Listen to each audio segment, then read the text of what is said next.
So dito nga po mga kalingap, nakita po nyo yung ating naging thumbnail nga po na tama nga ang sabi-sabi. So ano nga ba ito at ayan po yung ating pag-uusapan po mamaya mga kalingap. Pero bago po natin ipagpatuloy ang video ito, sa mga bago pa lang po sa aking munting channel, huwag po natin kalimutang suportahan ang ama ng kalingap, Kuya Bal Santos Matubang at Kalingap Rab. At paunawa, panoorin po muna ang full video bago mag-comment para malaman ang nilalaman nito. So dito nga po mga kalingap, pag-uusapan nga po natin yung naging madamdaming pagpapaalam nga po ni Kuya David, kung saan marami po ang nalungkot, at syempre isa na din po ako sa nalungkot nga po sa kanyang pagpapaalam nga po na aalis ng kalingap at pupunta po ng Manila. So yan po mga kalingap, tama nga po yung sabi-sabi na it's a prank, diba? Kasi kung mapapansin nyo mga kalingap, ang team kalingap po mahilig po din silang mag-prank minsan minsan si Kalingap Rab, pero ang madalas po si Kalingap Dan, sa pagkakalam ko po kung hindi po ako nagkakamali. Mahilig po siyang mag-prank nga po noon itong si Kalingap Dan, pero ngayon hindi po natin na itong si Kalingap Dan sa mga prank nga po At yun nga po mga kalingap, itong si Kuya David nga po ay hindi po aalis ng team Kalingap.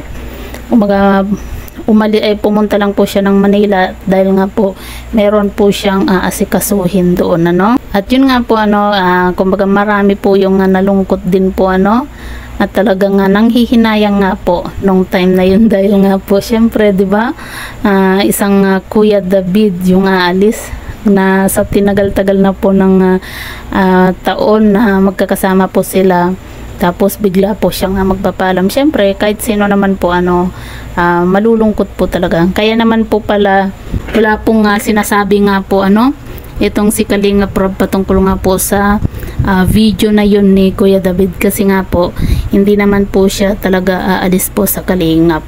Kumaga may pupuntahan lang po siya sa Manila kasi mayroon po siyang asikasuhin, diba? At masaya siyempre tayo mga kalingap, kasi nga po hindi na po aalis si Kuya David, kasi kumaga parang ang kalingap na po yung kanyang pamilya.